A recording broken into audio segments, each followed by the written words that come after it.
저는 우리나라 자본시장에서 밸류업을 가장 단기간 안에 확실하게 일으킬 수 있는 방법은 자사주 소각을 의무화하는 거라고 생각합니다. 의무화? 네, 의무화하는 거라고 생각합니다.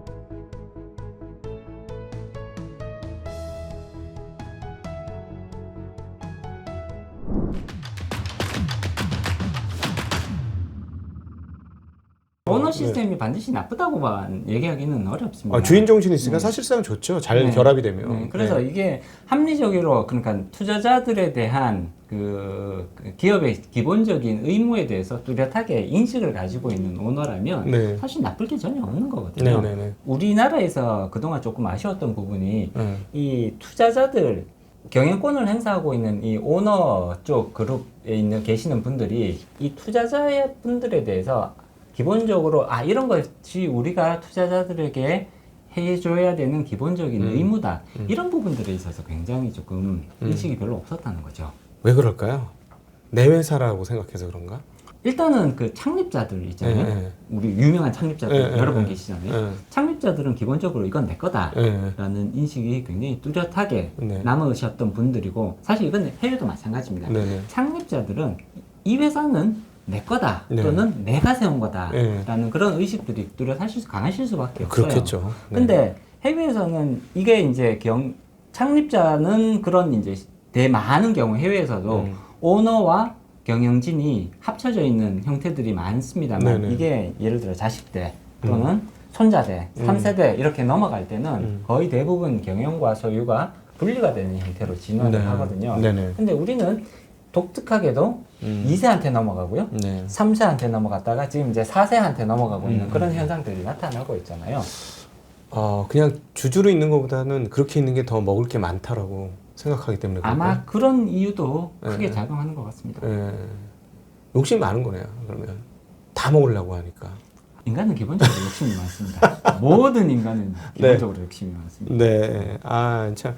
그러면은 참 이게 아주 그 사고 구조의 문제이긴 하네요. 한국의 이 문제를 보면. 근데 이제 저는 분명히 우리나라에서도 변화의 모습들이 조금씩은 나타나기 시작했다라고 평가를 하고 있고요. 시간이 해외에 외국에 비해서 우리가 가지고 있는 그런 여러 가지 독특한 그런 이제 상황이라든지 그냥 문화적인 그런 요소들 때문에 시간이 조금 더 걸리는 것은 사실입니다만, 분명히 우리도 소유와 경영이 점차 분리되어 가는 모습들은 앞으로 이제 더 많아지지 않을까 이렇게 예상은 하고 있습니다. 우리가 뭐 어떻게 보면 이제 1950년 전쟁 이후에 완전 그라운드 제로에서부터 새로 시작해가지고, 그렇습니다. 기업이라는 게 다 이제 창업자가 만들었던 거고.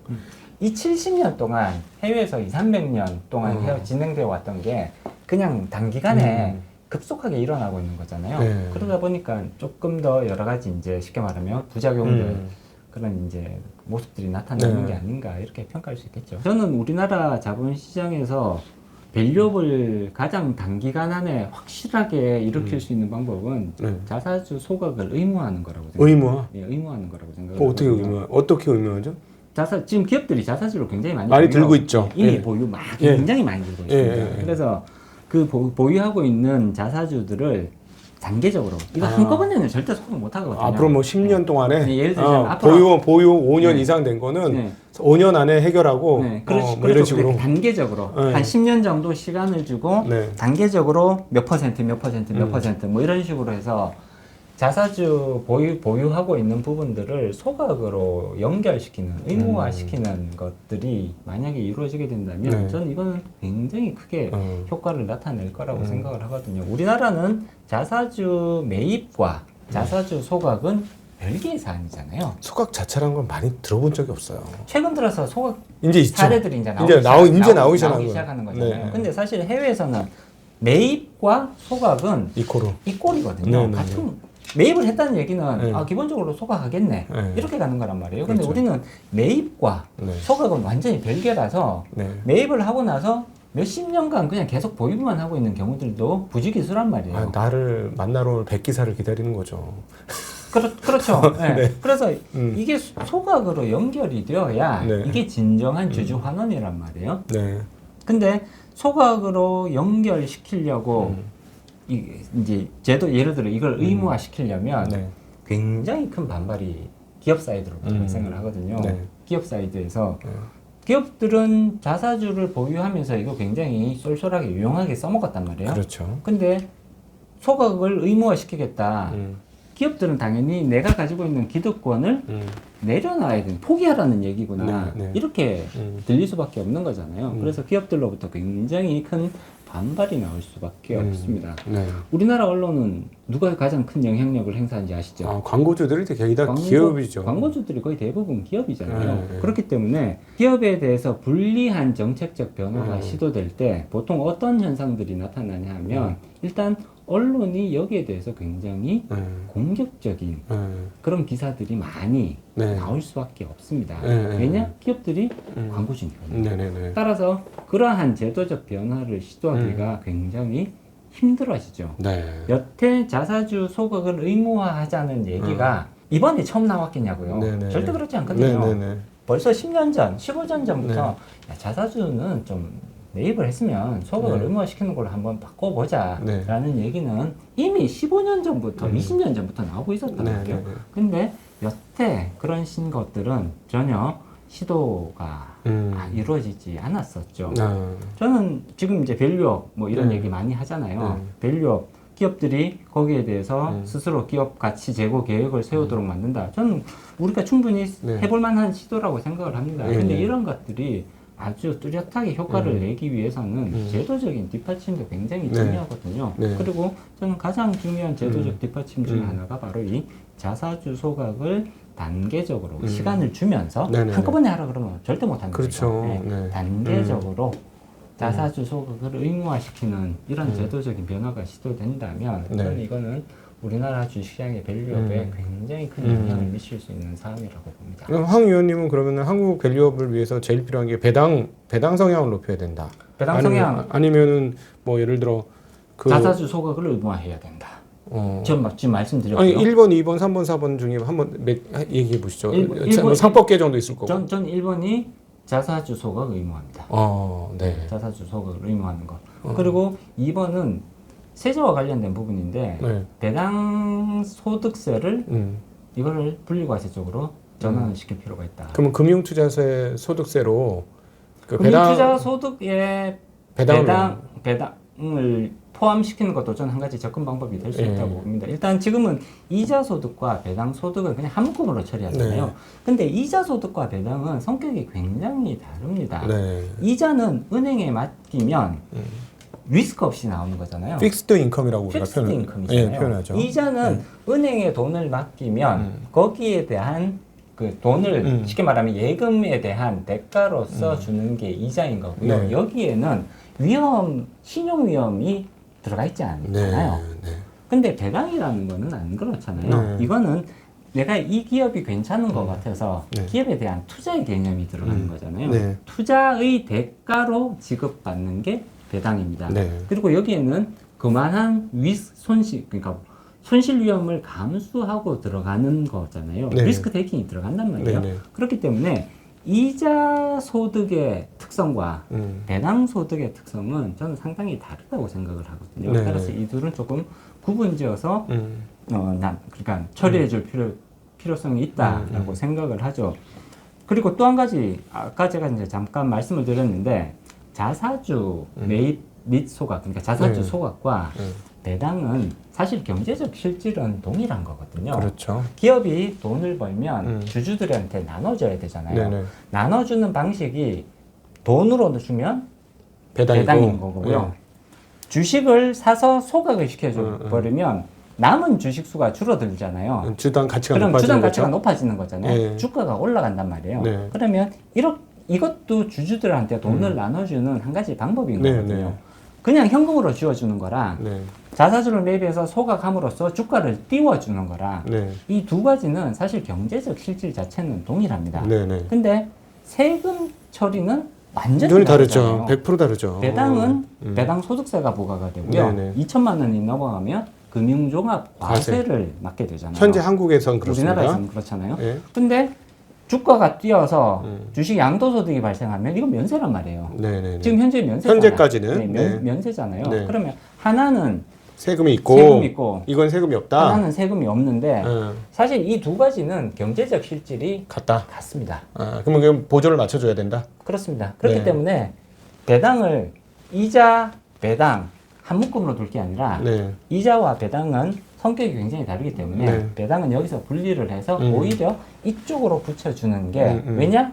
기업에 대한 투자에서 발생한 수익이거든요. 그렇기 때문에 배당과 주식의 양도소득은 그 경제적 실질이 대단히 유사합니다. 한 묶음으로 간주해 주는 게 좋죠. 그래서 이제 금융투자세 원천적인 어떤 정신이랄까 아이디어가 그 배당소득세 분리과세를 하는 것이 종합과세를 안 해야 대주주들의 배당을 많이 하겠죠.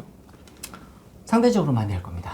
한 도업에 올라가지 않겠어요? 한 2%대 중반까지 올라갈 수 있지 않겠습니까? 충분히 가능하다고 봅니다. 지금보다 최소 30% 이상 확대될 가능성 저는 충분히 있다고 생각합니다. 네네네.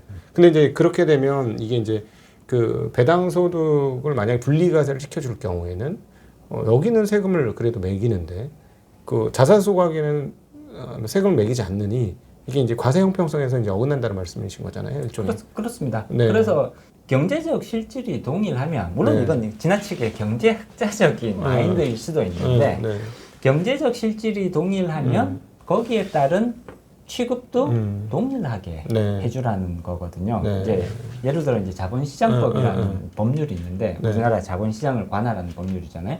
자본시장법의 굉장히 중요한 목적은 동일 기능, 동일 규제라는 그런 이제 중요한 목적이 있습니다. 경제적 실질이 똑같으면 규제의 수준도 똑같아야 된다는 얘기를 하는 거거든요. 이게 자본시장법이 가지고 있는 동일 기능, 동일 규제의 원칙입니다. 사실 세법에 있어서도 마찬가지인 거거든요. 똑같은 경제적 실질을 가지고 있다면 그러면 세제적인 처리도 동일하게 유지가 가는 거. 그게 과세든 비과세든 경제적 실질이 같다면 과세하려면 다 같이 과세하고 비과세하려면 다 같이 비과세를 하는 것이 그게 합리적인 방향성이 가는 거죠. 그러면은 지금 말씀 들어보니까 우리가 이제 논란이 되었던 금융투자세의 원칙적인 이론을 따져보면 자사주 소각, 그 다음에 배당, 그 다음에 자사소각에 여기에서는 일정 부분 의무화가 포함된 개념이 되는 거고 배당을 분리과세를 하는 거 이게 한 묶음이네요. 사실 한 묶음입니다. 이거 한 묶음으로 돼야 금융투자소득세가 그 발현될 때 어떤 밸런스가 맞게 시작하는 거지. 지금 예를 들자면 배당소득세 분리과세 안 하고 그냥 금융투자세만 하겠다. 그리고 자사도 소각도 안 하는 구조에서 그러면 이게 뚝 하고 이게 세금 제도만 생기는 거지. 그 금융투자세가 제대로 자리를 딱 잡고 시작하려면 이 밸런스가 딱 맞아야 되겠네요. 일단 지금 배당에 대한 세금 부담은 저 개인적인 평가로는 조금 높은 수준이라고 볼 수가 있습니다. 종합과세는 40%가 넘으니까 그렇죠? 거의 50% 가까이 되니까. 그래서 동일하게 기업에 대한 투자를 했을 때 동일하게 배당을 받을 수도 있고 자사주를 소각할 수도 있는데 배당에 대한 세제는 굉장히 무겁게 돼 있어요. 자사주 소각에 대한 세제는 굉장히 아예 없는 수준이죠. 그렇기 때문에 이 두 개는 비슷하게 밸런스를 맞춰주는 게 저는 더 합리적인 방향성이라고 생각합니다. 물론 투자자분들은 싫어하실 겁니다. 아니 저는 아니에요. 저희는 합리적으로 가는 거는 괜찮은데 지금 말씀드렸다시피 배당을 주기를 해, 배당을 또 안 줘, 그리고 뭐 자사 소각을 해, 그것도 안 해. 근데 세금은 걷어야 돼. 이러니까. 아니 뭐가 룰이 맞춰진 다음에 뛰라고 해야지 이런 느낌이에요. 저는 그래서 자사주 소각 의무화는 굉장히 중요한 의미를 가진다고 생각을 하죠. 이게 자본시장 발전을 위해서도 중요한 의미를 가지고요. 그다음에 세제의 그런 이렇게 정형화, 세제를 조금 더 이렇게 효율적으로 합리적으로 설계하는 데 있어서도 저는 이건 굉장히 중요한 요소라고 봅니다. 그러니까 예를 들어서 지금 그 금투세가 나올 때 금투세와 연결된 이런 어떤 금융 투자에 대한 개념 정의를 하고 시작을 한다면 금투세를 할 거면 자사들 매입 소각의 의무화, 그 다음에 배당 소득세 분리과세 이걸 하나로 묶어가지고 그래서 이제 금투세를 이렇게 제도 개편과 함께 시작을 하겠습니다 하면은 지금처럼 저항이 심하진 않을 것 같아요. 제가 보기에는. 기본적으로 우리는 세금을 좋아할 수는 없거든요. 그래서 많이 내던 세금을 줄여주는 부분에 대해서는 네. 굉장히 사람들은 좋아할 겁니다. 네네. 이건 뭐 누구나 좋아할 일이잖아요. 그렇지만 내지 않던 세금을 네. 새로 신설하는 부분, 이 네. 금투세라는 게 그런 거거든요. 네. 지금 말씀하신 대로 그렇게 이제 네. 금투세를 설계를 하면 네. 많이 내던 거는 좀 줄여주는 거고 네. 안 내던 거는 좀 더 내는 내라고 거. 이제 새롭게 내라고 얘기하는 거잖아요. 네네. 이 부분은 사실 저항이 없죠, 아예. 그렇지만 안 내던 부분을 이제 내기 시작하십시오라고 네. 얘기할 때는 여기서는 사실은 항상 격렬한 저항이 나올 수밖에 아니 없습니다. 근데 사실 뭐 한국 시장 싫다고 좀 젊은 전부 미국 가거든요. 미국 250만 원 이상만 뭐 벌면 세금이에요. 지금 해외 주식은 다 이미 세금, 양도소득세를 부과를 하고 예. 있거든요. 그러니까 저는 네. 무조건 저항한다고 생각하실 필요 없을 것 같은 게 왜냐하면 미국 주식 가서 돈 벌니까 세금 내고 오잖아요. 한국 사람들이. 사실 세금보다 더 중요한 게 수익이 날 수 그럼요. 있느냐 없느냐 이게 훨씬 더 중요한 그럼요. 겁니다. 그러니까 사실은 뭐 이제 5천만 원, 그 결국은 나중에는 이런 의혹이 있는 거죠. 이런 시스템을 하나도 안 만들어주고 세금을 만들어 놓고 5천으로 시작했다가 나중에는 1,000, 나중에는 그냥 제로, 250. 그냥 250으로 네. 미국처럼 네. 그렇게 가는 거 아니야? 이러니까 속 끓는 거죠. 그럼 미국 이렇게 되는 거예요. 투자자는 미국 제도 시스템하고 우리나라 시스템하고 비교했을 때 이게 비교가 돼? 이렇게 되는 거거든요. 그건 인정하시잖아요. 미국하고 우리나라하고 시스템 차이가 엄청나게 크다는 거. 아, 근데 자본시장. 똑같을 수는 없습니다. 네. 미국 아니, 뭐, 시스템도 네. 우리나라 시스템 똑같을 수는 그건 없고요. 그렇죠. 그리고 사실 미국으로 가시는 가장 중요한 이유는 네. 여기서 수익이 더 잘 생기잖아요. 여기가 네. 수익률이 더 좋단 말이에요. 아니 왜 수익이 좋냐면 배당을 잘 주고요. 그러니까요. 주주 환원을 잘해요. 잘해주고 그러니까 그다음에 역사적 기업의 투명성이 없어요. 그리고 주주에 대한 생각을 아까 우리 언급했습니다만 이사회나 이런 사람들이 주주의 신경을 굉장히 많이 쓰기 때문에 기본적으로 경영이 잘 되는 회사는 계속 주주 배당이 되면서 계속해서 주가가 성장을 해요. 네, 성장합니다. 네. 진짜 매출 성장만큼 그냥 주가가 네. 성장하는 거예요. 장기적으로 우상향한다는 믿음이 여전히 지켜지고 있는 시장이잖아요. 우리나라는 장기적으로 과연 우상향하고 있느냐를 생각을 해보면 잘 모르겠는데 이렇게 될 수밖에 없는 국가라는 물론 거죠. 사이클이 심한 업종도 많이 포진되어 있고 네. 그렇긴 하지만 아니 그것보다도 지금 앞서도 우리가 얘기를 했습니다만 지금 3,300포인트하고 지금 2,750포인트하고 시가총액 차이가 별로 안 나요. 제 생각에는 이런 구조를 잘 짜주고 그래도 적절하게 그냥 미국만큼 아니더라도 그냥 그 합리적으로 기업이 성장하면 같이 배당도 성장하고 주주도 같이 성장할 수 있는 그런 구조를 짜주면 그리고 배당, 자사주 이런 것들이 이렇게 혼합이 되면 250만 원만 벌어도 세금 내는 데서도 뛰어드는데 지금 굳이 세제만 놓고 보면 네. 우리나라 주식 시장의 세제가 더 유리합니다. 그럼 월등히 유리하죠. 네. 네. 그러니까 겨우 또 붙어 있는 거 아니에요. 그러니까 지금 그런 얘기를 해요. 야, 여기 세금 제도까지 지금 미국식으로 따라가면은 그냥 미국 가서 하는 게 훨씬 낫지. 뭘 있어. 뭐 이런 얘기 정말 많은 사람들이 하거든요. 아니, 안타까운 현실입니다. 아니, 그러니까 지금 5천만 원 뭐 나중에 낮아질 수 있다고 저는 보는데 이거 뭐 필요는 아닐까? 거의 확실하죠. 예, 확실합니다. 그럼에도 불구하고 5천만 원을 한 5년 간다 치면 이거 해당하는 사람 90% 없어요. 제가 보기에는. 99%가 해당되지 않습니다. 아, 그것도 자료 분석해 보신 네, 거예요? 99%가 해당되지 않습니다. 너무 비참하다. 금투세 낼 사람은 1%밖에 안. 1%에서 1.5% 될 걸로 추정하고 있습니다. 아. 최대 1.5% 정도 될 걸로 지금 추정을 하고 있거든요. 아니 그러니까 그러면 진짜 냉정하게 얘기를 해보면 금투세를 시행하고 싶으면 금투세 낼 사람을 많이 만들어 놓고 시행해야 되지 않겠습니까? 지금 예를 들어 금투세 하면 솔직히 그 냉정하게 따지면 거래세는 없어야 되잖아요. 거래세는 없애야죠. 그잖아요. 사실은 거래세가 그게 이제 우리가 거래세율이 지금 0.2%가 채 안 되잖아요. 네네. 그래서 많은 주식 투자하시는 분들이 거래세가 뭐 그렇게 대단해라고 생각하실 수도 있어요. 근데 그렇게 0.2%도 안 되는 거래세 1년 동안 모으면 얼마나 나오는지 아십니까? 그 국가 세수 체계에 들어가는 항목이더라고요. 네, 세수책에 들어가는 항목입니다. 거의 10조는 매년 나옵니다. 그러니까요. 그러니까 그 작은 거 합쳐서 1년에 투자자분들이 10조를 내고 계시는 거거든요. 네네네. 세금으로. 그러면 그걸로 따져보면 금투세 뭐 대주주가 주식을 팔지 않는 한 액면으로 갖고 있던 대주주가 주식을 팔지 않는 한 금투세가 더 세금으로 많이 거치기는 쉽지 않네요. 현재 시스템. 맞습니다. 사실상 네. 증권거래세 수와 그다음에 금투세수를 시뮬레이션을 통해서 비교를 하잖아요. 네. 증권거래세수가 더 많습니다. 당연히 그렇겠죠. 버는 사람 1.5%밖에 안 된다는데. 이게 증권거래세를 완전히 폐지를 하고 금투세로 넘어가기가 사실은 쉽지 않은 게 네. 금투세수에서 이 나올 세수가 너무 얼마 안 되거든요. 네. 그러니까 그런 네. 꼼수를 하는구나. 원천 징수하고. 그건 저희 입장에 정말 완전 꼼수거든요. 왜 미국 주식은 상계해주고 250만 원 하면서. 사실 신고해서 거두면 됩니다. 네. 전혀 기술적으로는 문제가 없고요. 네. 근데 이제 이게 세수를, 그러니까 세금을 징수하는 입장이랑 네. 세금을 내는 입장은 완전히 다르잖아요. 그렇죠. 그래서 일반 국민의 입장에서는 그거 당연히 신고를 해서 그 5월에 우리 종합소득세 신고하잖아요. 네. 그래서 5월에 종합소득세 신고하고 낼 거 있으면 내고 아니면 없으면 그냥 넘어가고 네.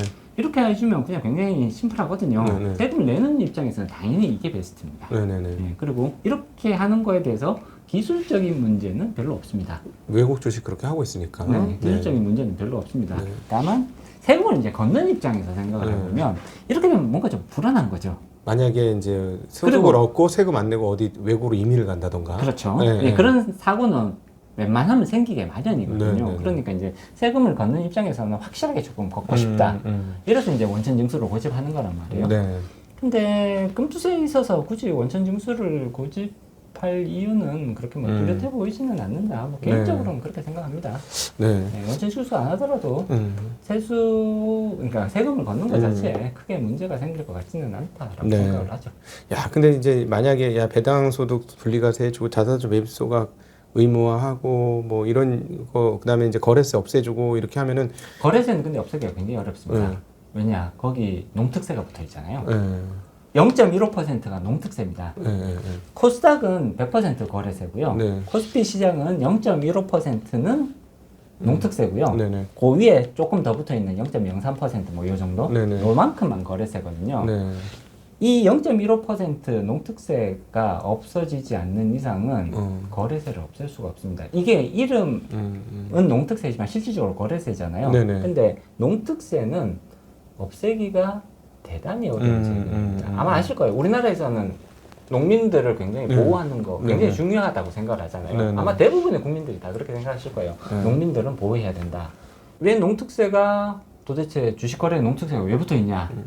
뭐 이런 이제 물론 이건 굉장히 오래전에 또 네. 여러 가지 역사적인 이유가 있긴 합니다만 네. 이 농특세가 존재하는 한 0.15%의 거래세가 없어지기는 대단히 어렵다라는 말씀을 드릴 수밖에 없죠. 네.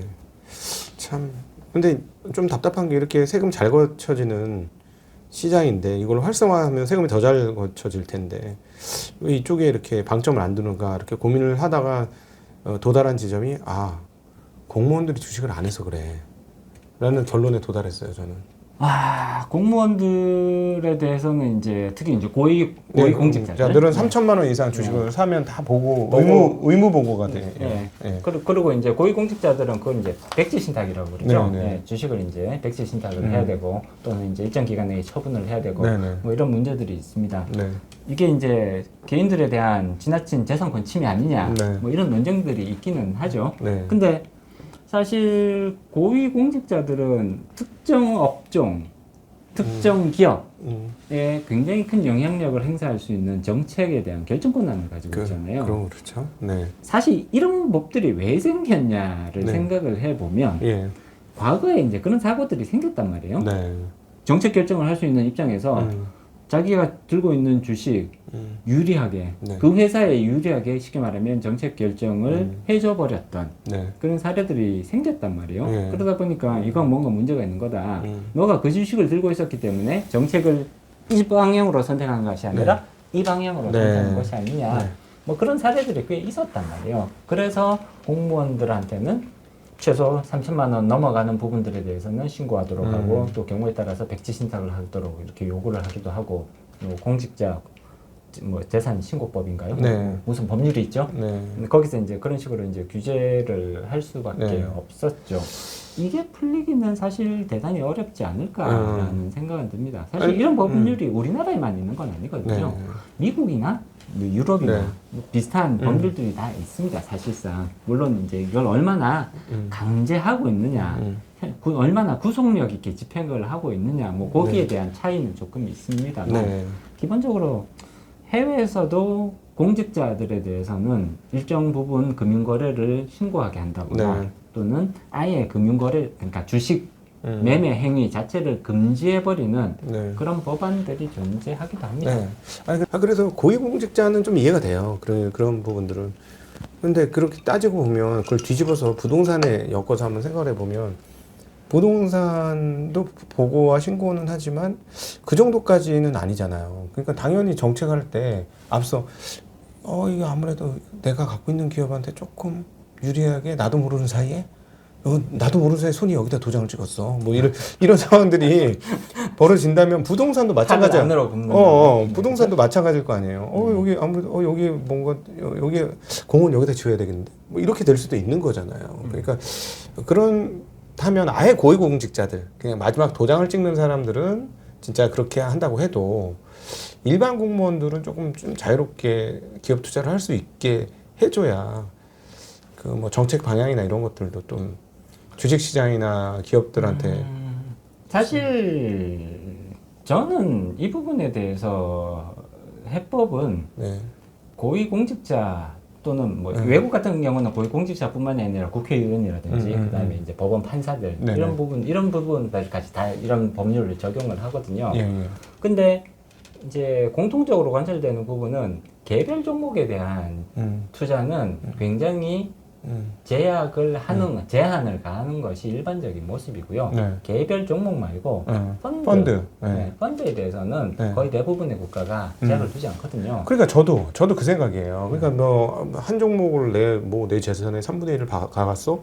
그럼 아무래도 그 회사가 예뻐 보이죠. 그렇죠. 우리 집 강아지 예뻐 보이는 거랑 똑같은 거지. 맞습니다. 예, 그러니까 그냥 펀드에다 넣으면 예를 들어 규모가 얼마 이상 되는 펀드에 넣어야 된다. 뭐 규모가 뭐 1,000억, 3,000억 이상 되는 펀드에 넣어야 된다. 그러면 이제 그 3,000억 이상 되는 펀드가 그런 펀드 많잖아요. 한두 종목을 살 수는 없는 거니까. 그럼요. 예, 그러면은 그런 걸로 좀 활성화시켜주면 어떨까 하는 그래서 생각이 펀드라든지 또는 ETF 같은 경우라면 사실 이런 거는 이 내부자 거래와 네. 관련된 위험성이 사실 많이 떨어지거든요. 그러니까요. 예. 네. 그러면 이런 부분들에 대해서는 조금 자유롭게 할 수 있도록 뭐 ETF와 뭐 펀드, 사모펀드는 얘기가 좀 달라질 수 있습니다. 사모펀드는. 사모펀드는 또 완전히 다르죠. 얘기가 좀 완전히 다른 예, 이야기죠. 예. 그거는 오히려 네. 더 개인적이죠, 진짜. 네, 그래서 이제 많이 하는 ETF나 그다음에 공모 펀드의 형태, 저는 그래서 오히려 이쪽이 고위공직자들에 대한 합리적인 대안이라기보다 합리적인 선택점이 되지 않을까라는 생각은 듭니다. 이 업계에서 20년 이상 이쪽 일을 연구하셨잖아요. 네네. 근데 최근의 분위기를 한번 보시면 어떻습니까? 20년 동안 일해보신 기준으로 보면 뭔가 변화의 조짐이 보이는지.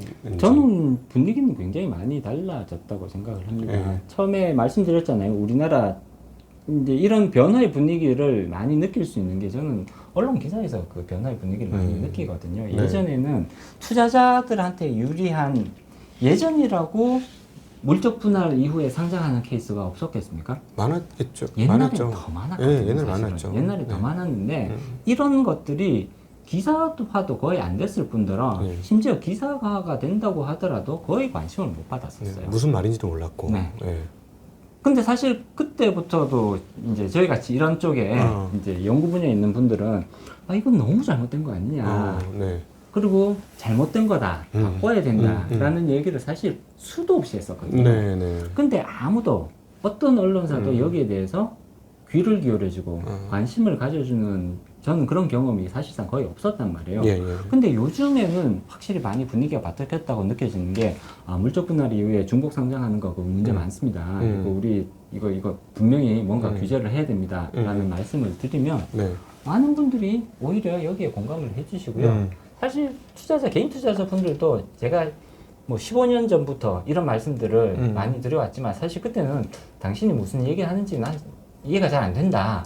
뭐 저도 뭐 몇 년 전만 해도 거버넌스가 뭔지도 무슨 얘기하는 거야 그러셨단 말이에요. 근데 지금은 거의 웬만한 투자자분들 만나서 얘기를 해보면 그런 게 필요한 것 같다. 뭐 거버넌스도 좀 문제인 것 같다. 이런 말씀을 먼저 하시거든요. 네, 그래서 분명히 이렇게 많은 분들이 여기에 대해서 관심을 가지고 있는 건 사실이고 이게 지금 어느 정도 컨센서스로 모이고 있구나라는 느낌은 굉장히 뚜렷하게 받습니다. 이런 것들이 이제 결집이 되면 네. 결국은 이게 제도적인 변화 또는 시장의 변화로 연결될 수 있지 않을까. 네. 저는 15년 전이랑 지금이랑 비교를 해보면 이 투자 문화 내지는 그 투자자들의 여러 가지 이슈들에 대한 인식 수준은 굉장히 많이 바뀌었다고 네. 생각을 하고요. 네. 긍정적인 부분은 많다고 생각합니다. 이런 것들이 조금 더 이 동력을 갖고 네. 뭔가 정형화된 제도적인 변화로 연결될 수 있으면 네. 사실 그래도 꽤 희망을 가져볼 수 있지 않을까라는 네. 생각은 드네요. 네. 아유, 오늘 너무 감사합니다. 오늘 뭐 원래 하시고 싶으셨던 얘기를 제가 건드린 것 같아요. 그냥 막 줄줄줄줄줄 막 너무 많은 내용들이 축축 나와가지고 정말 얼마나 한이 맺히셨으면 이렇게 제 질문이 끝나기도 전에 막 이렇게 너무나 많은 다양한 얘기를 해주셔서 저희 생각도 많이 정리가 된 것 같습니다. 그리고 무엇보다도 그 직접 현장에서 이론을 만드시고 제안을 하시는 분 입장에서 분위기와 과거가 많이 다르다라는 말씀을 해주셨고 그렇다면 5년 10년 안에 뭔가 큰 변화가 있을 것 같다 이런 생각이 들고 또 한국도 다이나믹한 나라 아니겠습니까? 네, 그렇습니다. 예. 그런 것들을 이제 꿈꿔보고 그러면 이제 우리도 지수가 2배 나는 날을 조만간 맛볼 수 있겠구나 하는 생각도 더불어서 해봅니다. 네, 그래서 자본시장에 있으신 분이 나 여기서 가지고 망했어 쫄딱 뭐 이런 게 아니라 네, 이번에 돈 너무 많이 벌어 세금을 어떻게 내야 될지 좀 걱정이네 뭐 이런 고백을 하는 분이 많아지는 그런 행복한 네. 고민을 좀 할 수 있는 그런데 시대로 넘어갈 수 있겠네요. 네, 오늘 좋은 해안을 우리에게 주신 자본시장연구원의 황세웅 선임연구위원과 함께 한국 자본시장 어떻게 하면 발전할 수 있을지에 대한 이야기 한번 심도 있게 나눠봤습니다. 좋은 제안과 좋은 생각을 나눠주신 우리 황 위원님께 감사드리고 함께해 주신 모든 시청자분들께도 인사드리겠습니다. 인사드립니다. 고맙습니다.